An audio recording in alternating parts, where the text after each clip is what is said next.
Brought to you by TechnoSpark 20 series smartphones. I'm superhuman.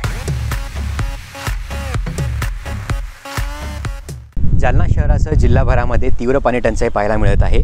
शिवाय दुष्काळाच्या तीव्र झळा जालना जिल्हा सध्या सुचत आहे. अशा परिस्थितीत शेतकऱ्यांना नेमकं काय वाटतं, शेतकऱ्यांचं शेती कामाचं नेमकं नियोजन कसं आहे, याचबाबत बोलण्यासाठी आपल्यासोबत जामवाडी येथील काही शेतकरी बांधव आहेत. दादा, काय सांगणार, आजच्या घडीला तीव्र पाणी टंचाई पाहायला मिळत आहे, दुष्काळाच्या तीव्र झळा जालना जिल्हा सुचत आहे, शेतकऱ्यांचं नेमकं नियोजन कसं आहे?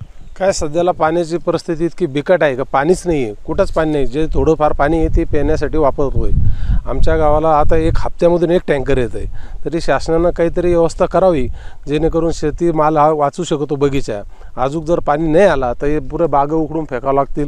हे सगळे इकडं फेकले, उकडून फेकले झाडं सगळं काही असं पद्धतशीर.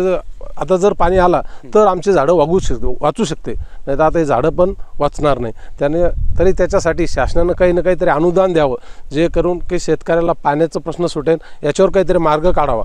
कारण की हे झाडं जगतील तर शेतकरी जगन, नाही तर शेतकऱ्याला फाशी घेतल्याशिवाय इलाज नाही आहे, अशी आजची परिस्थिती आहे. आता मी या ठिकाणी आलो तर मला दिसलं की नदी असेल, विहिरी असेल, ओढे असेल, पूर्ण कोरडे पडलेले आहेत.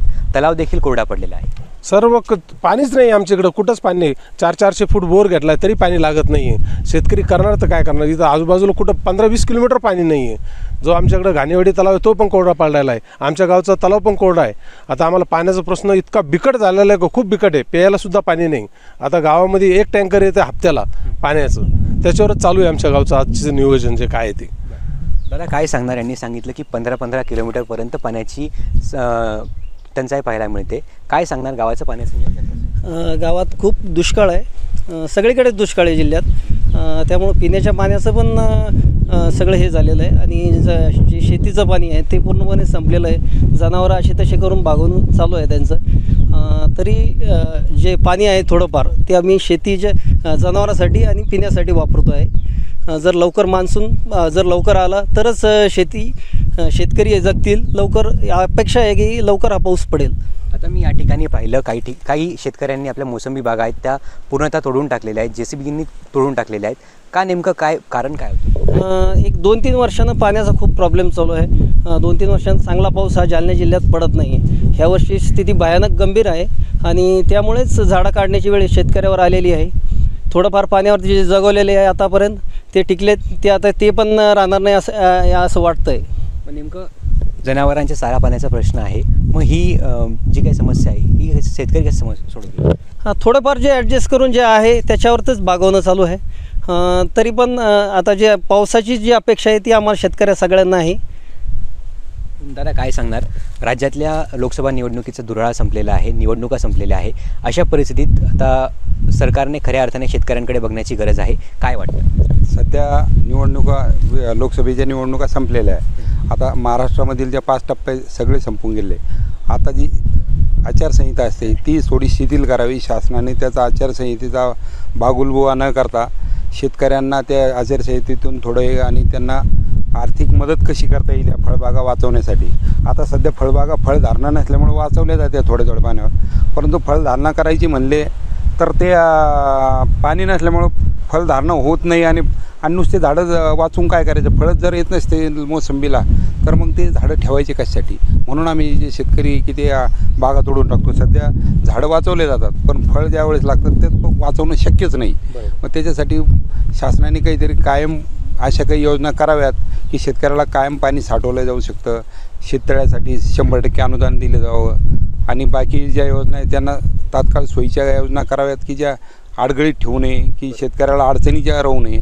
अशा काही योजना शासनाने कराव्यात, आचारसंहिताचा बागुलबुवा न करता. आज घडीला आपण जर पाहिलं तर मराठवाड्यात 1837 टँकरद्वारे पाणी पुरवठा होत आहे.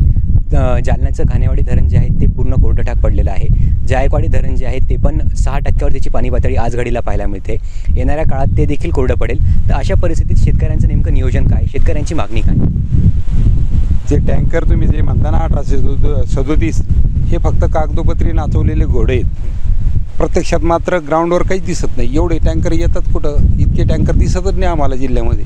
आता हे सगळे मराठवाड्यामध्ये ती फक्त लोकांची, आता ते राजकारणी लोकांनी चालवलेला धंदा आहे तो. शेतकऱ्याला फायदा काहीच नाही याचा.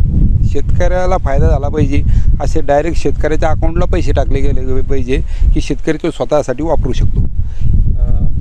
या ठिकाणी बघितलं काही जणांनी, काही शेतकऱ्यांनी आपल्या मोसंबी बागा तोडून टाकलेल्या आहेत, तलाव देखील कोरडे पडलेले आहेत, विहिरींना पाणी नाही आहे. मग अशा परिस्थितीत जनावरांचा चाऱ्याचा पाण्याचा प्रश्न आहे, शेतकऱ्यांचा पाण्याचा प्रश्न आहे, मग तो कसा सोडवतात शेतकरी? सध्या शेतकऱ्याला वर निसर्गावरच अवलंबून आहे. पाऊस पडला तर समस्या सुटतील, दुसरा पर्यायच नाही. निसर्गच देऊ शकतो. आता राजकारण्यांकडून नेत्यांकडून अपेक्षा काय आहे? पाऊस नाही पडला तर ते देणार, पण ते द्यायची मानसिकता त्यांची नाहीच आहे ना. मग आता शेतकऱ्यांची मागणी काय आहे की त्यांना बागा वाचवण्यासाठी अनुदान द्यावं, बाकी काहीच अपेक्षा नाही आहे त्यांच्याकडून. दादा काय सांगणार? राज्यातल्या लोकसभा निवडणुका संपलेल्या आहेत, निवडणुकीचा धुराळा संपलेला आहे. आता शेतकऱ्याकडे सरकारने लक्ष देण्याची गरज आहे. सरकारने शेतकऱ्याकडे खरंच लक्ष देण्याची आज गरज आहे. शेतकरी आर्थिक संकटात सापडलेला आहे, त्यामुळे शेतकऱ्याची कर्जमाफी झाली पाहिजे, कोणती अट न ठेवता. कारण की खूप शेतकरी मेटाकुटीला आलेला आहे हे दुष्काळाने आणि अवकाळी पावसाने. आपल्यासोबत इथे तरुण शेतकरी पण आहे. काय सांगशील? आज जिल्ह्यामध्ये पाणी टंचाई पाहायला मिळते, दुष्काळाच्या झळा जिल्हा सोसत आहे, काय वाटतं? आमच्याकडे जनावरांना चारा पण नाही खायला, पुन्हा पाणी टंचाई आहे खूप, पाणी नाही जनावरांसाठी, हिरवा चारा पण भेटत नाही आता. या ठिकाणी तलाव जे आहे ते कोरडे पडलेले आहेत. जालन्याचं खानेवाडी धरण आहे ते कोरडं पडलेलं आहे. जायकवाडी धरण जे आहे ते देखील 6% पाणी साठा आज घडीला उपलब्ध आहे, तो देखील कोरडा पडेल. आमच्याकडे पाणीच नाही, पाण्याचा खूप प्रश्न आहे. एवढं काय वाटतं मग आता सरकारकडून काय अपेक्षा आहे? सरकारकडून एकच अपेक्षा आहे, आता आम्हाला अनुदान भेटावं काहीतरी. आपण जर पाहिलं तर जालना जिल्हा असेल किंवा मराठवाडा असेल, या संपूर्ण भागामध्ये पाणी टंचाईचा प्रश्न तीव्र झालेला आहे. दुष्काळाच्या झळा मराठवाडा सोसत आहे, जालना जिल्हा सोसत आहे आणि अशा परिस्थितीमध्ये शेतकरी राजा जो आहे तो मेटाकुटीला आलेला आहे. त्यामुळे आता लोकसभा निवडणूक संपलेली आहे. जालना राज्यामधील लोकसभा निवडणुकीचा धुराळा संपलेला आहे. लोकसभा निवडणूक पार पडलेली आहे. त्यामुळे आता मायबाप सरकारने शेतकऱ्यांच्या या प्रश्नाकडे लक्ष देऊन तातडीने उपाय काढण्याची गरज आज घडीला निर्माण झालेली आहे. गौरव साळी, मुंबई तक, जालना.